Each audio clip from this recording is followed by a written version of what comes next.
you have to be intentional.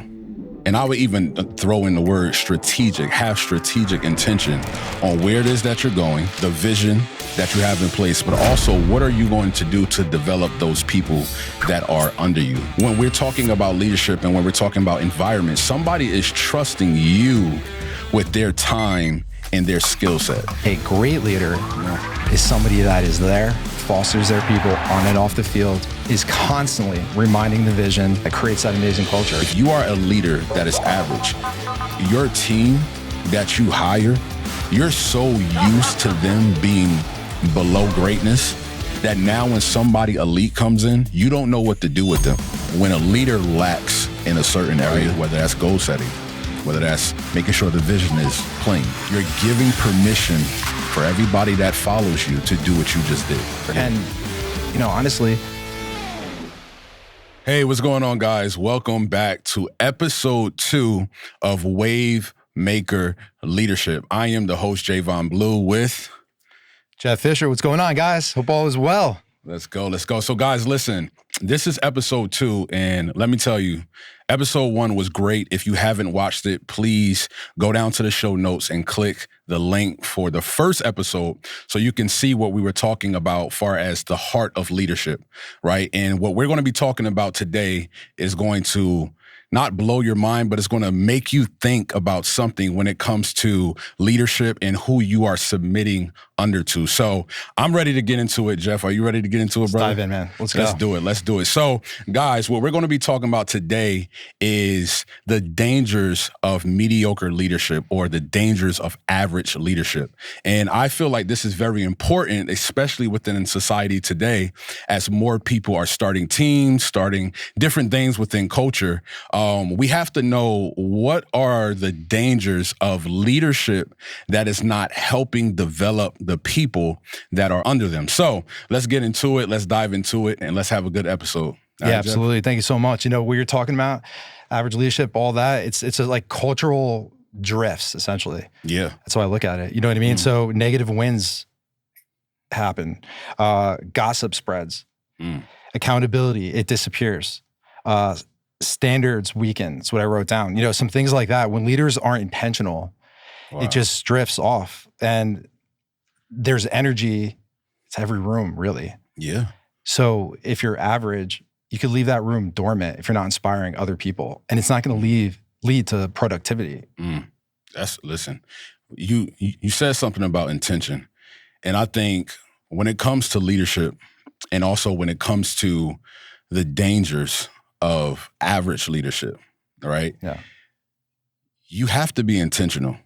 And I would even throw in the word strategic, have strategic intention on where it is that you're going, the vision that you have in place, but also what are you going to do to develop those people that are under you, that have said, you know what, you are the person that I want to submit my time to, I want to submit my skills to. And I think that's a huge part of when we're talking about leadership and when we're talking about environment. Somebody is trusting you with their time and their skill set. So I think something, before we dive deeper, because this is going to be a good one, guys. It's going to be a good one. Before we dive deeper, Jeff, let's talk about the definition that we have as far as like mediocre leadership or average leadership. Mm-hmm. I put here, guys, and really write your notes. Note takers are money makers. Let's get it, right? Love that. A mediocre leader is one who is passive, doesn't have a taste for excellence, tolerates dysfunction, and keeps his team sitting in the between of dying and thriving. Guys, when I tell you stuff like that is in the midst of culture today, organizations, churches, schools, there are leaders that are not putting their head in the game and treating this with intention for the sake of other people's lives. What do you think about that, Joe? Yeah, I think it's, I think that people don't realize their responsibility or what their power really is. At times, you may not even realize what you're saying or you're going through your emotions, but your words have power. Everything you say matters. So you could speak life or death into people. And if you don't care enough to, I think, foster or to build up your people and you're just an average leader, When it comes to churches, when it comes to politics, when it comes to war, certain things like that, an average leader kills people or can, because, a church is trying to save lives, right? Trying to get out there, save spirits, military, anything like that. Yeah. With an average leader, it's not going to be good. What's crazy is I put this down, guys, because Jeff just reminded me of something. So I'm going to go to it now.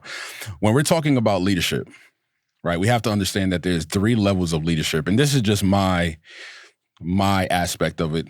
You can have whatever you want, right?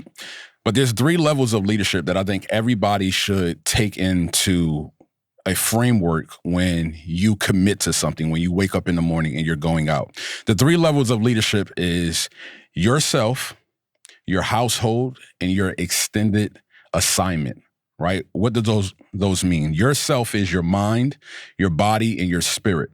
Your household could be your spouse, your kids, your family, and your extended assignment is your job, your title. You could be a pastor, CEO, community, whatever the case may be.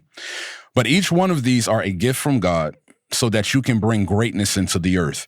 When you become average in these 3 responsibilities, people die, lives are never fulfilled, and your leadership will create stagnation and bondage in the lives of other people. And this is why those 3 levels of leadership is so important when it comes to you not being average, but becoming great. What do you think about that? No, I think that's a good way of putting it. You need those components. Yeah. For sure. Anything when it comes to just average, I think that it quietly starts to build a distrust ultimately within the culture or within the employees. So, that's then a leader could have missed promises. They could, not follow up on things they say. Communication is so key too. You could say you're going to do something and don't. Now, granted, things happen. If someone's really going through a hard time or they really don't like their job and you're average and you just let it go and you don't get to the root of the problem. I mean, there could be employees that become disgruntled as well. Shifting standards all the time is another problem. It's just that invisible leadership. Somebody that's not there, doesn't show up, come to the office, kind of maybe their second business, something like that. You know what I mean? So teams don't distrust leaders who fail. They distrust leaders who disappear. Wow. See, we can't just go past that. Got it. Leaders who disappear. I want you to dive deeper into that. Like, what does that look like when we're talking about somebody is leading, right? They have people under them and the people are expecting their leader to lead, but he doesn't lead. Like, talk about the disappearing aspect. They're disappearing in themselves internally. Wow. They're disappearing into the things that they want, they need, maybe, potentially, looking at just their lane. So in a sense, it's driven more self potentially, or this is my vision, these are the things. So I need people in place to see that through, and they're kind of cogs to the wheel, essentially. You know what I mean? So a disappearing leader is not someone who's present, they're just checking the boxes. Now, a great leader is somebody that is there, fosters their people on and off the field, is constantly reminding the vision, also self-developing and professionally developing everybody through workshops, bringing speakers in that are real motivating, things like that, that creates that amazing culture. Yeah. And, honestly, separately to this, guys, if you go to www.ridethewave.org, it's a little bit attached, something that I'm passionate about too. There's great ways to segue into how we could kind of cross over into everybody's lives, this type of leadership. Yeah. And I think that if people have those skills, it's just beautiful. Yeah. And it ties in, guys, with what it is that we believe in this form of leadership. And one of those is conscious leadership. What Jeff just talked about is something that's very important when it comes to being conscious in your leadership, basically being present, right? That's one of the WaveMaker principles. Be present with the person that you're leading. Right, we stand on something very dearly that has changed so many lives, and that is the slogan that we have, which is the path is to the person, right? And if the path is to the person, you have to be there and be conscious with them, and also remain a servant in that. So there's something that you said that is very powerful, and you said the word distrust.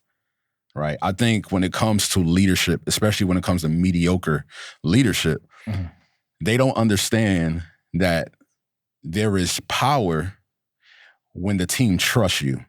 Now, people who don't really care for that, right? You can see the fruit in how things are functioning with the environments that they're leading. Yeah. But I want us to talk just a little bit on why having your team trust you is so important.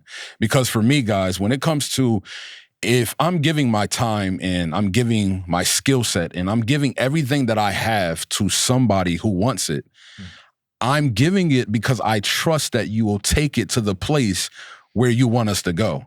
And if you don't take us to that place, whatever that goal is, if we never get there, and now you're swaying in different areas, right? You're on a ship and you have no GPS, you have no navigation, and we're just going with the drift of the waters. I cannot trust you that you will get us to shore. I can't trust you that you will get us to the dock, because the fruits of your leadership is not benefiting us within the group. So, Jeff, talk about the I would guess I would say the sorrows, of a leader that a team doesn't trust. I mean, they'll receive no communication about if the team doesn't respect, or maybe they're even fearing the leader. They're just going to tell that person what they want to hear. You're not going to get the real information. Like, I would rather, even if I didn't like it, even if I felt a certain way, sometimes I might get annoyed up front, but after some thought, after thinking about it, calming down, maybe there's something that I might have been missing. I always appreciate open transparency with people. That's beautiful. Open transparency is the best. Like, authenticity trumps everything for me. So even if I don't like it, I just appreciate and respect somebody that's authentic. But the pitfalls of somebody that's average are going to be confused messaging. They're going to be high turnover. They're going to be reactive spending, weak brand identity.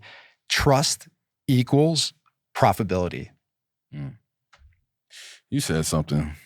You said weak brand identity. Yes. Dive deeper, brother.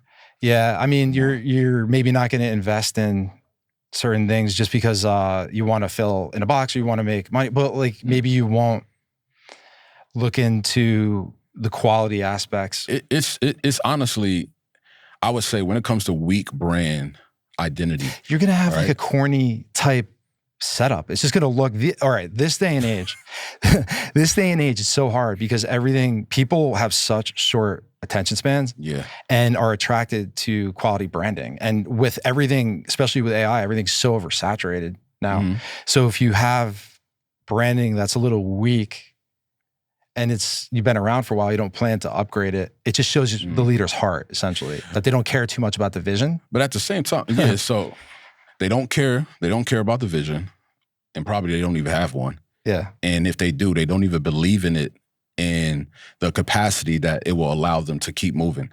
Because the truth of the matter is, I think weak branded identity comes from a leader that doesn't understand that they lack confidence, right? So when you don't have the confidence to really build up your brand so that people can know you, see you, and understand you, then it's just going to be weak, which now comes into who you are, because that identity piece plays a huge part with your brand. Your brand doesn't start just because you have a logo on a billboard. Your brand is, do you show up on time? Your brand is, how do you look when you walk in the room? Do you shake everybody's hand when you walk in the room? This is core things when it comes to branding, right? But also, do you have a brand that is so solid that people want to buy into it as well? And I think if people don't want to buy into your vision, you're doing this thing wrong. That's a good lesson right there for me. Because you're right. You're representing your brand at all times. All times. On and off the field. Always. So that's a very good point. It's a lifestyle. Yeah. Because your brand is the DNA of everything, right? So when I see McDonald's, right? I don't care if I'm in Texas. I don't care if I'm in Jamaica. It doesn't matter. I'm expecting the same brand, the same burger, the same fries, the taste, right? And also the colors. Why? Because I trust the brand. And if I'm really hungry, I know what to expect if I consume this brand. Yeah. You get what I'm saying? I do. So if people don't know what they're going to expect when they see your brand, it's time to go back to the drawing board. I also think average leaders they tend to not delegate to the proper individuals that have the experience as well. So they may try to learn themselves, but sometimes it's finding out where your limitations are, what your skill set is as a leader, and then filling in that gap with either other people or software or anything like that. So I think that maybe people that have poor branding, they're taking it on themselves, but maybe that they should hire somebody else to do that buys into their vision, that has those skills already, and that could produce it. There's a lot of times people just hold it close to the chest. Oh, I could do it on my own, pick myself up by my bootstraps. I think that's average leadership too. Yeah. Which is average leadership is very prideful.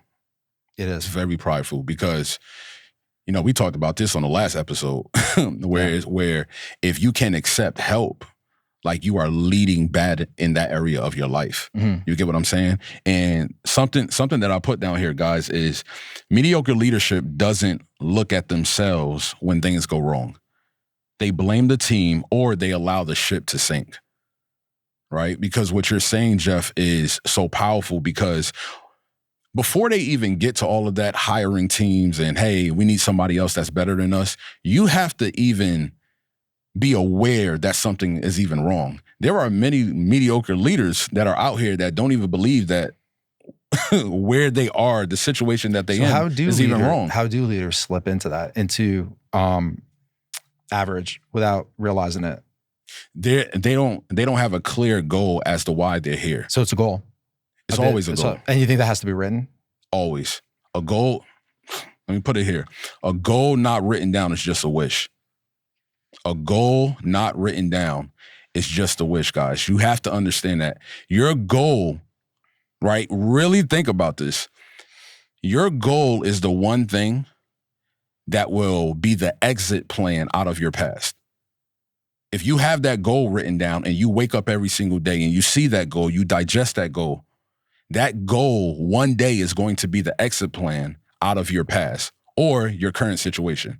So when a person doesn't have a goal, and then number two, if they don't really believe in it, I believe the team is not going to believe in that as well. That's the first step, is belief. Always. Belief. Always. You'll know. It's that conviction. Yeah, absolutely. Are you truly convicted?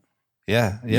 A dream without execution is a delusion. So on top of that, once that goal is set and in writing, it means nothing. It's not executed. So talk about, let's spend like a few minutes on goals. Yeah. A leader that doesn't have a goal that's clear, how detrimental is that to the growth of the team? I think it provides holes in the ship that are unseen, and also you're losing people overboard, cause a lot of churn because you're not motivating people enough, or you're giving bits and pieces maybe and not communicating that. And also it leaves room for assumptions for people where communication lacks, doubt and assumption fills in. Yeah, so you're not communicating the entire vision over. There's holes in it. Wow. What do you expect? That's your backbone. The culture is everything. To me, the most important thing is that, and everything else is secondary. Because once you have that, the people are bought in, they're going to produce the best. Yeah. And be happy. That's true. I have this for framework because there's some people out there that's probably like, man, I never really heard about goals, or I did hear about them, but I never written them down, right? And some people get stuck, especially when they're coming into leadership and they're like, man, how do I get my team to the next level? How do we get to that point where we can start really looking at our success as something that's worth doing? This is an exercise for the audience out there. I want you to write down A-type goals, B-type goals, and C-type goals, right?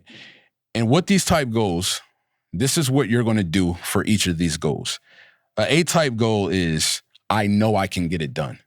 You know in your heart of hearts that you can get this goal done no matter what. You probably don't need as much help because you know for sure, no, all I have to do is this and this is going to get done. That's an A-type goal, right? A B-type goal is, this will stretch me. Usually that's going to take you about 90 days to make that thing happen, right? It's not going to take you a week. It's not even, probably won't even take you a month, but that B-type goal is going to stretch everything in you, and you're going to have some consistency and some belief in order to keep the wheels running. Then you have a C-type goal. The C-type goal is, I am so desperate for God in this goal. I don't know how this is going to happen. Let's just say you want to reach the Nobel Peace Prize, right? You're like, man, I'm trying to get the Nobel Peace Prize. I want to make it happen, but I don't know how this is going to happen. This is a goal that is so far out there. Like, you are aiming for the stars, right? And this goal is going to require something outside of yourself. So guys, if you're ever in that space, like, man, how do I goal set? A-type goals, B-type goals, C-type goals. Yeah, I mean, all matches up to why we're sitting in these seats. So I completely, I get that. Yeah, I mean, it's so important. And you had mentioned it on the past show as well, that you only could go to a certain height in any success or any leadership before you hit the spiritual. Oh yeah. You know, so that is something that far off goal that you have, because you do have it, and everyone does. Everybody's fingerprint is different, all that. So within you, that goal that you keep putting off, or that you ignore that voice, it's okay if you've done that. You could rebuild from now. Just start fresh. But that belief that Javon spoke about, keep pushing. If you keep going, it'll open up. Fruits will work out, but it's going to be very difficult along the way. And I know we were talking goals, but just scale back to trust. Let's get it. How do you feel like a leader who has a little bit of dysfunction could build back trust within an organization that is a bit average, that's gone a little bit off? You got to be proactive. You got to make that decision that this is where you want to be. And once you make that decision that this is where you want to be, you got to go all in. You got to make tough decisions, I think, too. Always. Every decision is tough. Culture, fire, hire, you know, like. I mean, but it's so when you're playing the game, right, there are so many people not playing the game. Yeah. Right? So that now, this is crazy. Because I love this subject so much, because now we're talking about something where we're including high achievers versus just mediocre people in the same atmosphere. Yeah. How do you even coach that? How do you even lead that? Because what starts to happen is, if you are a leader that is average, your team that you hire, you're so used to them being below greatness that now when somebody elite comes in, you don't know what to do with them. So now you're actually quenching their skill set and their assets that they can bring to the team, because you don't know how to direct them. So ultimately what starts to happen is, if that individual that is a high achiever, if they don't have the identity of knowing themselves, they're going to now belittle to the level of the environment that the leader is cultivating.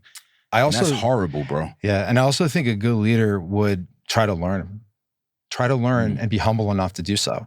So always, yeah. I learned so much from you. You know what I mean? And I'd be open to, so not having, some may have a little bit of jealousy of that up front. Oh, this skill set, this person is going to work their way up. Yeah. Anything like that as a leader. So you make really good point. You're not bringing the best out of your employee. Causes churn. You're going to lose money. Then you're going to have to hire somebody else. Then you're going to have the cost of training. The wheel continues to go around, and there goes your money. But you foster that golden goose. Yeah. You really. Well, with it, man, like average leaders always have a focus on, I don't want to lose this person. And they only do that because they're like, man, if I lose this person, everything is going to go down. No, the only reason you're fearful about losing that person is because you don't know how to develop more of him, right? So if you're looking at yourself and you're like, man, I wouldn't even hire myself, but thank God that somebody else that is better than me coming in. I'm not good at everything. I'll admit that. So it's having an understanding of what that is, and sometimes it'll cross over, and then filling in those gaps, essentially. Yeah, but is that leader, I would say, really honing in on personal development? You get what I'm saying? Do you see that leader that is lacking in this area? Are they actually striving to become better? If the answer is no, you're only going to go as far as that leader. I think it's a direct reflection of being stagnant.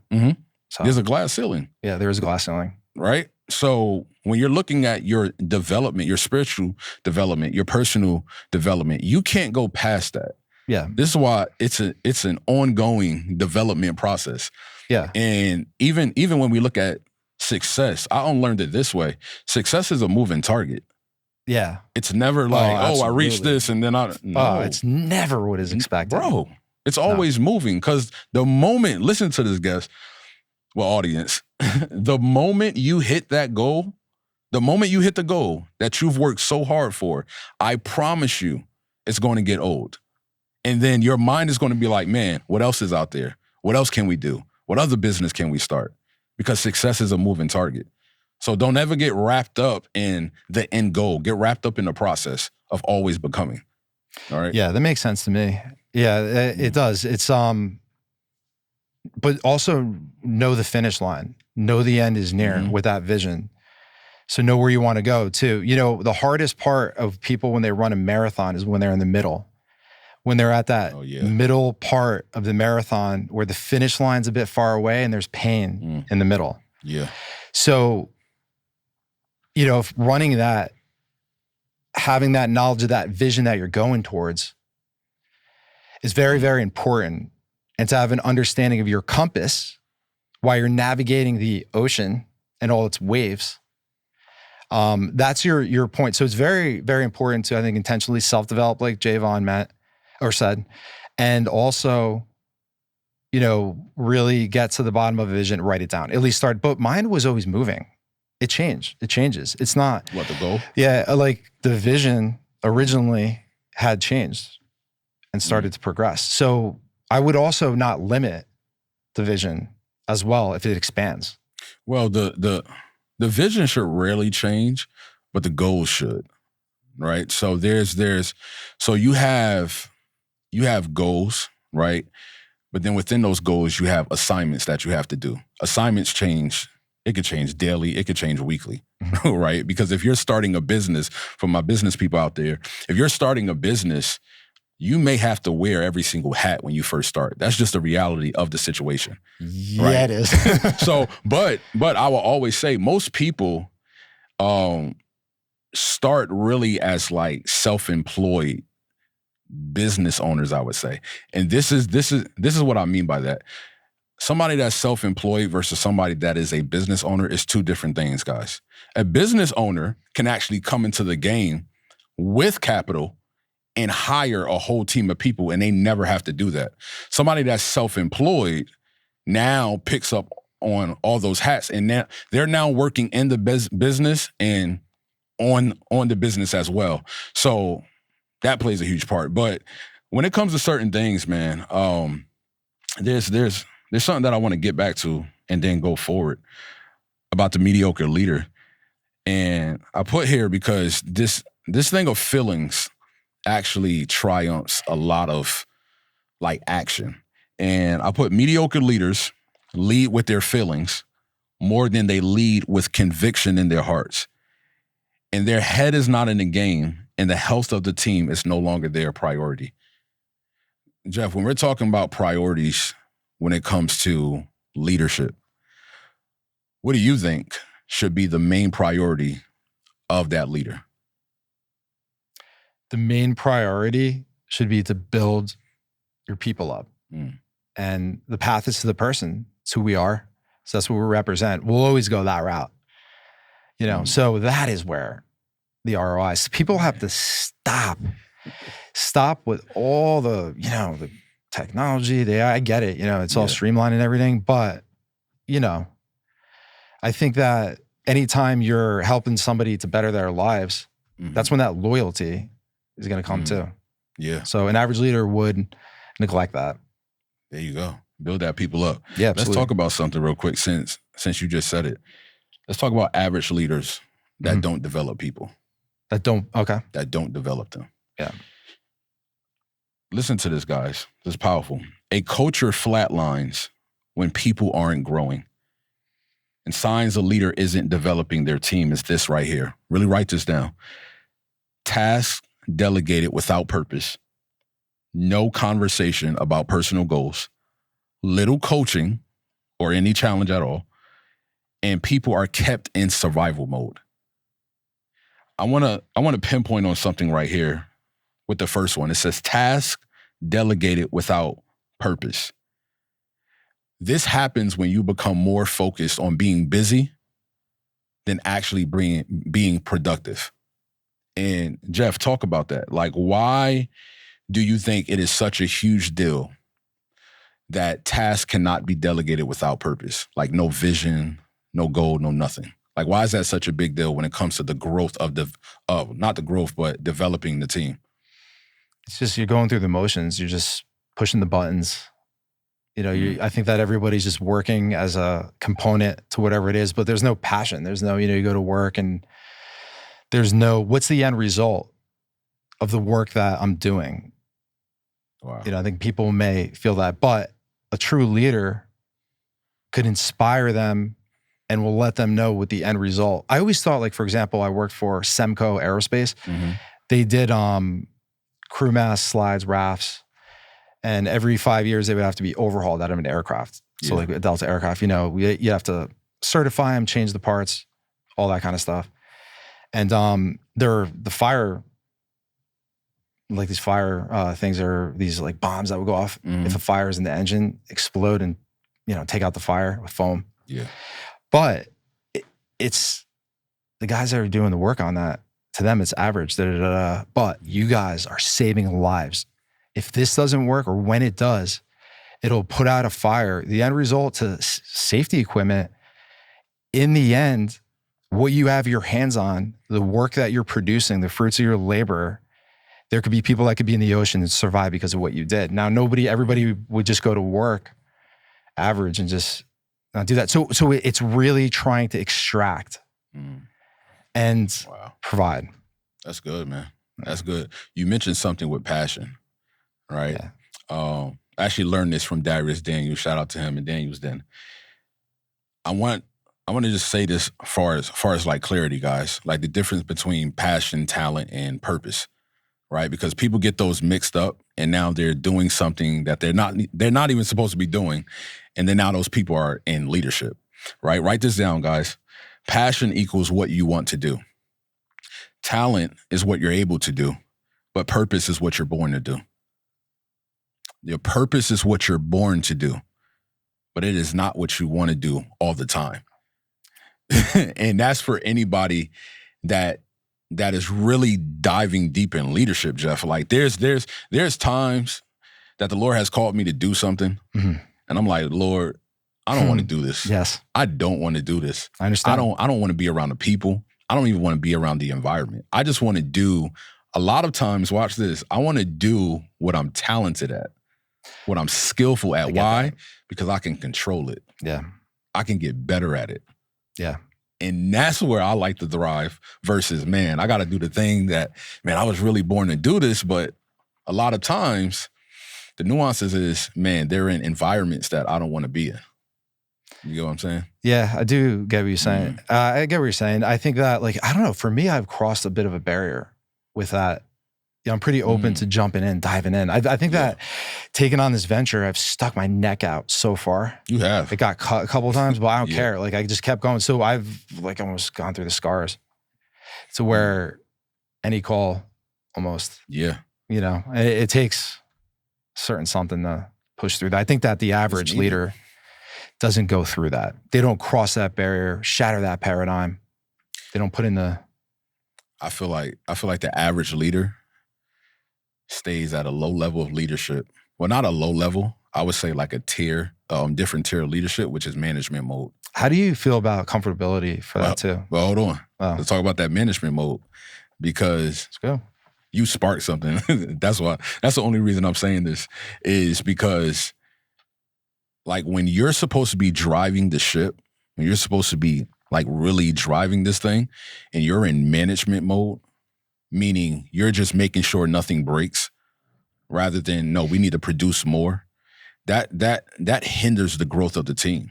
It hinders the development of the person. You get what I'm saying? I do. Where it's like, okay, yes, you manage certain things, but you don't stay there. You can't stay there, because then you will be a nice leader and not a leader that somebody can trust to get them out of something if we were to get into something. You get what I'm saying? Yeah. Yep. So yeah, they never rise above the emotional ceiling, mm, you know, and it's pretty much wrapped up in a package. You know, yeah. it's the key. Yep. Yep. The second thing that we had on here is no conversation about personal goals. I mean, this is heavy. When your leader is not talking to you about your personal goals, Yeah. you can basically bet, guys, that they probably don't really have any, or they probably don't have something that is really convicting them to the point. It's a lack of direction on the leader side. 100%. 100%. I said they don't see this as a priority for the overall good of the mission. So when you don't address your team about their personal goals, why do you expect them to hit yours like out of the park? You get what I'm saying? Yeah, that like high maintenance, or not high maintenance, high standards, but you are not providing high. So you have high standards for other people at your job while you're not keeping the standards of your culture up high. The standards of your culture. I mean, that is really hypocritical. 100%. And people feel that. They not just see it. Yeah. They're like, man, if my leader isn't hyped up or on fire about his goals, your team is not going to be hyped up or on fire about theirs. The air, it gets sucked out of the room. You know, you can feel it in a place. Nobody talks to each other. They'll be right across from the other office, probably send a little message. I am. This sucks. I might have done that. Yep. No, it's, I said sometimes leaders don't know how to develop, and other times they are afraid that they will get exposed. And basically what I mean by that is positional leadership. Right. Shout out to John C. Maxwell. He talks about this. Positional leadership is probably the worst level of leadership that you can be at, because people are following you because of your name tag, AKA your position, rather than your actual influence, right?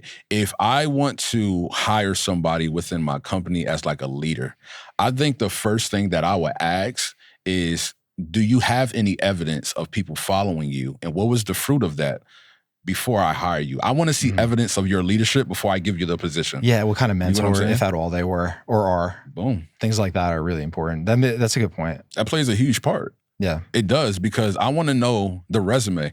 Like I hate on job applications where they're like, hey, tell me about yourself. Yeah. That doesn't work. No.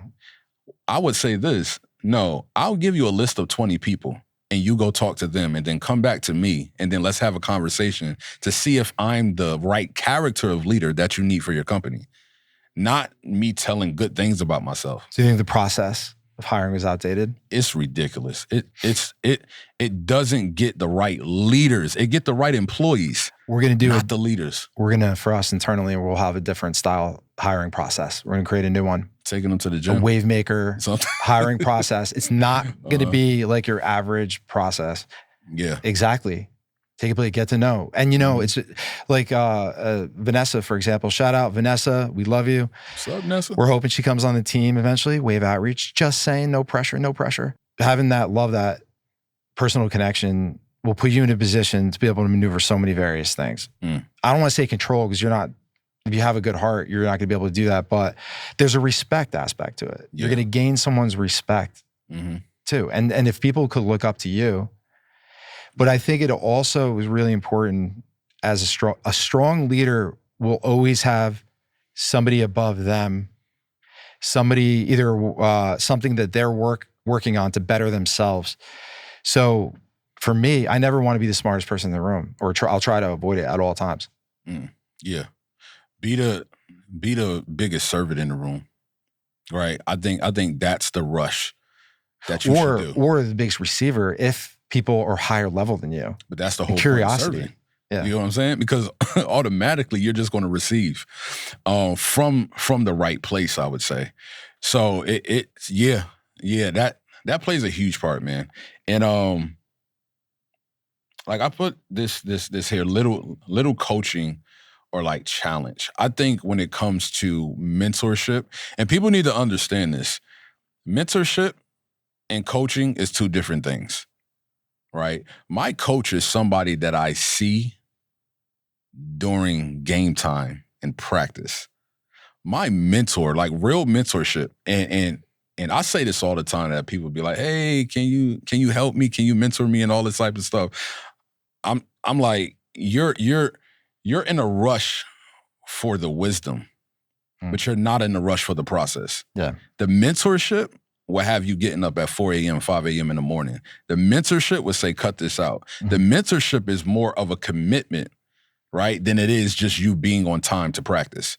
It's two different things because it's a lifestyle change that you have to do. And I think when leaders, average leaders, do not challenge and coach their people that they're leading, bro, ultimately, and this is what hinders the team.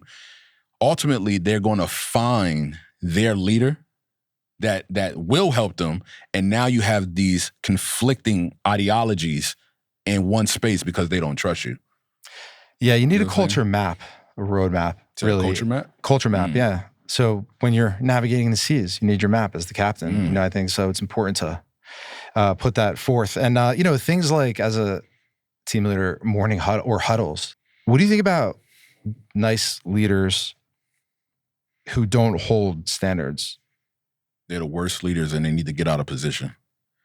And this is my reason for that. A nice leader, like, let me step back. Being nice and being kind is two different things. Yeah. A kind person is leading with love. Right. A nice person is very passive, and they just want you, right, to be in this agreement. They never want any opposition.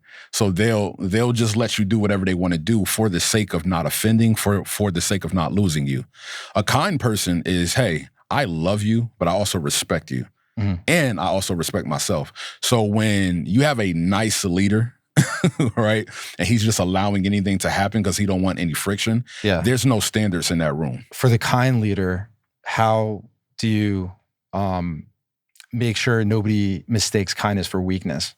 Well, kindness isn't weakness. So niceness. People may think that kindness maybe, or they may take advantage. You're being nice though.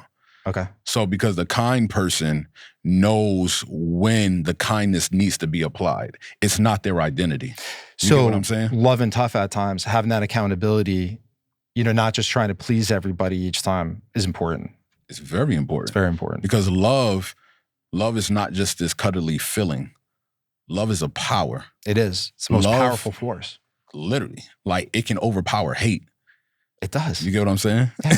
It's that more powerful. Yeah. So a leader that loves is one that can literally penetrate a room, even if it's feeling any type of way.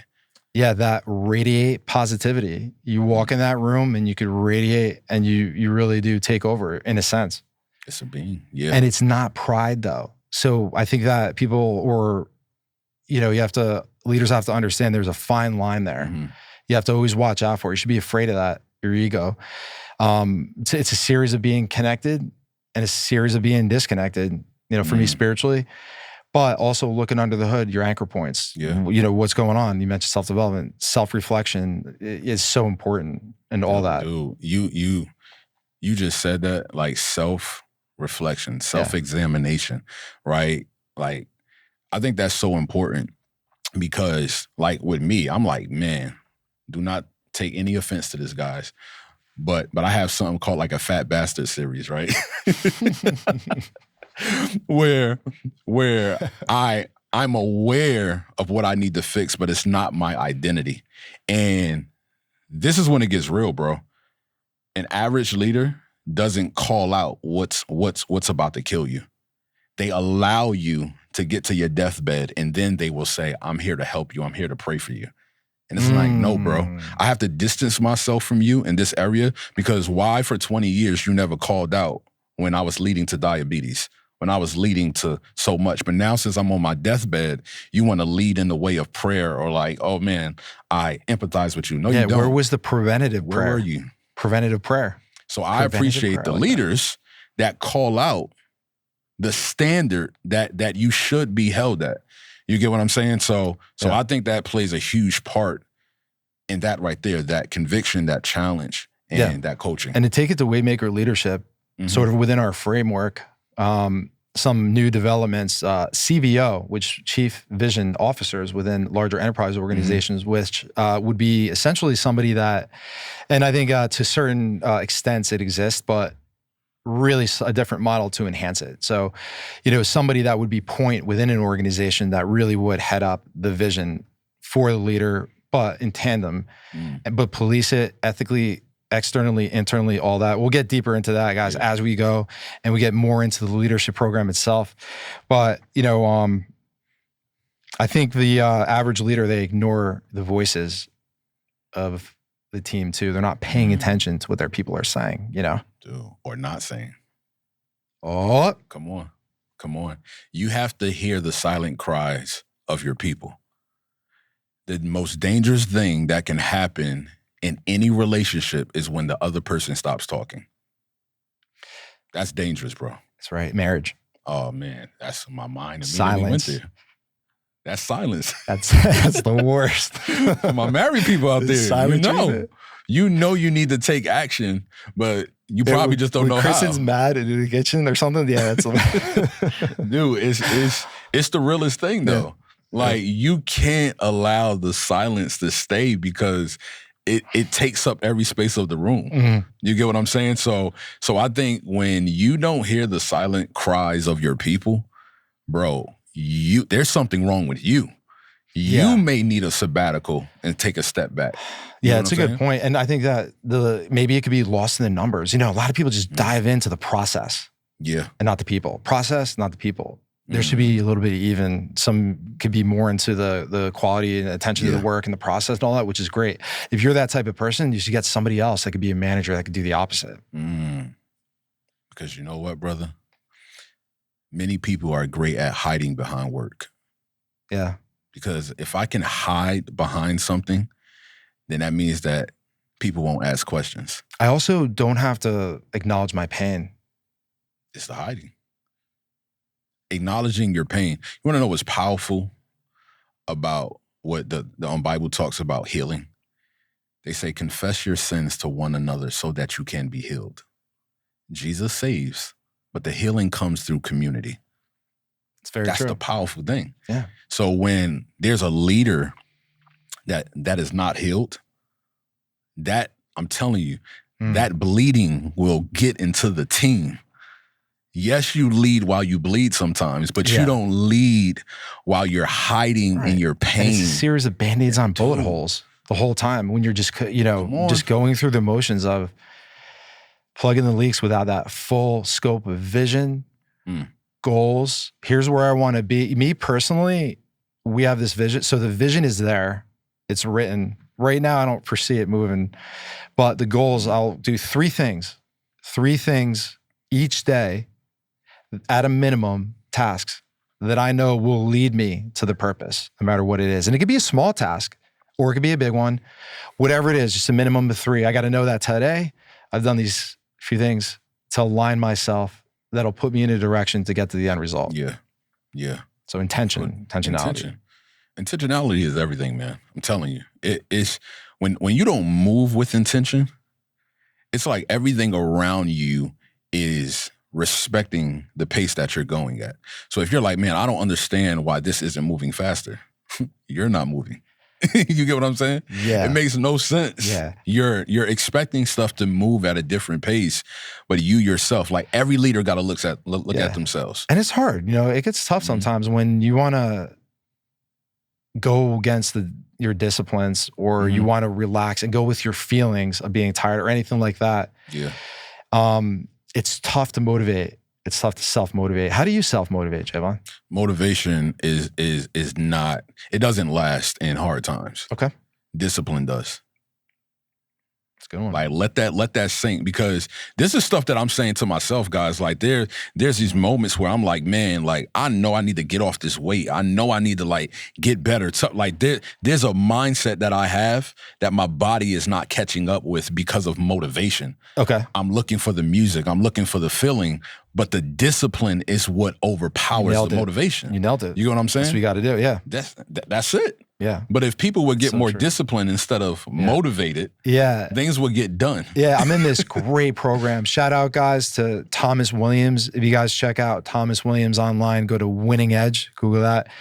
Great guy, and such an amazing program they got going on. And that just ties into my point of, as leaders, that making sure that you have a community of other leaders that you could ask for advice for, call on, have maybe people that are better in certain areas that your industry is in, and have those mentorships in place. And then, you know what? It's beautiful, because what ends up happening, you gain that knowledge, and then God opens up a door for someone else that may have had starting out with their vision, early stages. You reach back down and just pick them right back up. And it's a series of receiving, picking somebody back up, receiving, and along the way, a really excellent leader is encouraging, and encouragement is fuel for the spirit. That's the main ingredient to pump up the spirit. Man, I think that ties into this other point we had. Average leaders only lead when it's easy. Yeah. And guys, like really, really listen to this. High-level leadership requires holding the line when it is inconvenient or uncomfortable. And here's some things that you could take away from this. Average leaders show up late, they avoid conflict, and they only motivate when circumstances are favorable. And also, they are making decisions based on moods and not the mission. That's a huge point when it comes to that, because I want to talk about this right here. When they avoid conflict, avoiding conflict does not make the job better. You're burying something that's going to come up later on. Yeah. You get what I'm saying? Yeah. And now the next time it shows up, if you thought that you couldn't like address it the first time, the second time it's going to be way worse. You know what I'm saying? So an average leader can't sit back. Well, a great leader can't sit back and just avoid conflict. And also, you can't make decisions based on your moods, your feelings. It goes back to the discipline. Yeah, and those are things I have to work on as well, too. I mean, there's definitely, I'm tightening up with Thomas and everything. One of the great benefits is really getting your protocols down. And that's good. Each morning. Protocols. Yeah. I like that name too. It wasn't, name is escaping the guy. I'll put it in the comment section. Okay. Really great program he has. His name is escaping me. But he said protocols, and it really is a good word, right? For that, having that tightened up morning and evening. Not straight from and that sets the standard. Yeah. See, that right there is basically like the first level of leadership, which is yourself. Yes. You get what I'm saying? Belief in self. So guys, have some protocols for your life, which is also standards. If you don't have a standard for your life, somebody else will fit you into their standards. Man, you'll be just blown in the wind the whole time. Yep. You know what I mean? Without any solid road. Yeah. And that's how, see, people don't realize that they're on a road of no destination until one day they look up and they're still walking. And they're like, at what point do you reach anything? All right. So what if you do? I mean, all of a sudden, lights out, God's standing right there, and there's a review. What do you think about that? In the end, are you going to be satisfied? Or if you have a vision of your best ultimate self, the person that you want to be, you want to be kind, strong, polite, good man, you want to serve, whatever it is. What if you were facing that person at the end? How do you match up? How do you match up? I think it's this, man. A leader's lack of something is also a team's permission, right? So when you lack accountability, I know what you mean. Yeah, I know what you mean. So I'm gonna break it down this way. When a leader lacks in a certain area, right? Whether that's goal setting, whether that's making sure the vision is plain, you're giving permission for everybody that follows you to do what you just did. So the lack, whatever lack that leader is having in that environment, the team is saying, we can do that too. Setting the example. That's it. Wearing the shoes. Boom. Yeah, and that's tough. That's tough because you know what? All it takes is a little, when you establish a certain standard and you are walking in principles, you veer off a little bit, you're held to such a higher standard. See, there's much more of a residual from that. But that's why you cannot have other people around you as a leader that is leading people. You can't have people around you that won't call you out, that won't challenge you, that won't make you better. No, you know what I'm saying? We've had our moments, and you know what? I actually, in the end, really appreciate that. You know, I don't take offense because I know that we're working towards the same goal. Yeah. And there's been times where I even had like disagreements with regional managers in my other job, and it led to a sale because it creates dialogue to brainstorm, especially. Yeah. But first, when you're doing that, you have to have a rapport and a relationship established. Yeah. 100%. So yeah, absolutely. So it's like when it comes to this, man, I just think, guys, do not strive to be average, right? I want you guys to challenge yourself when it comes to stepping into what it is that you want to do. But here you go, find people who have what it is that you want at the level that you desire to have it. Don't try to find that person in somebody that's mediocre and somebody that's average, because now what you start to do is lower your standards to fit a positional leadership rather than something that's transformational. Cut out the cigarettes. Start spending your money on cigarettes. I don't know. I'm talking to specific people right now, but they'll know who they are. And, you know, start spending that money on some things that you could educate yourself with, maybe a program or a book with a workbook or something like that. You know, I think that sometimes leaders tend to, average leaders tend to complain about their situations a little bit more. And the worst, a toxic environment, if the leader's complaining about something regarding the company to the employees, like in meetings and things like that. So they don't know who they are and they don't know where they're going. Yeah, and I think that is a good way to cap it off, because like that really in itself is, you got to know yourself. You got to. Because knowing yourself actually frees you from the bondage of becoming somebody that you're not every single time. Do you think there's any way around it? That's it. It has to be like that. Like what? I'd never come across any other way to obtain it, because everybody else seems unhappy if they're going after like money and stuff like that. I mean, I think self-development is a must. Yeah. It's a standard. People that don't, I think, just don't do it, or they're, they like, just don't. I don't know a great leader that doesn't spend. I remember, man, all of the great leaders that I started to listen to, they spent an average close to $100,000 a year on just personal development. I'm like, what the high-level leaders, just to be in the room with them, $25K. Come on, man. What do you think the reason the expense is for that? It's because you gotta invest in yourself. You use the word investment. I think that's a great way. I don't know about you, Javon, to segue this thing out. Number 2, it's going great. This is going to be one. So guys, listen, episode 2 is wrapped up. I'm excited because this is the type of information that I believe is going to bless so many environments, cultures, organization, team plants, all of it. And if you haven't watched our first episode, please go back and take a look at the heart of leadership, because all of this is going to tie in together as we build on the foundation of WaveMaker Leadership. So I'm excited, man. Yeah, thank you so much, Javon. Really appreciate who you are, what you bring to the table. And guys, this is only the beginning. So sit tight, buckle up. The wave is coming. Leadership. You guys have a good one. Take care. We appreciate you. Peace.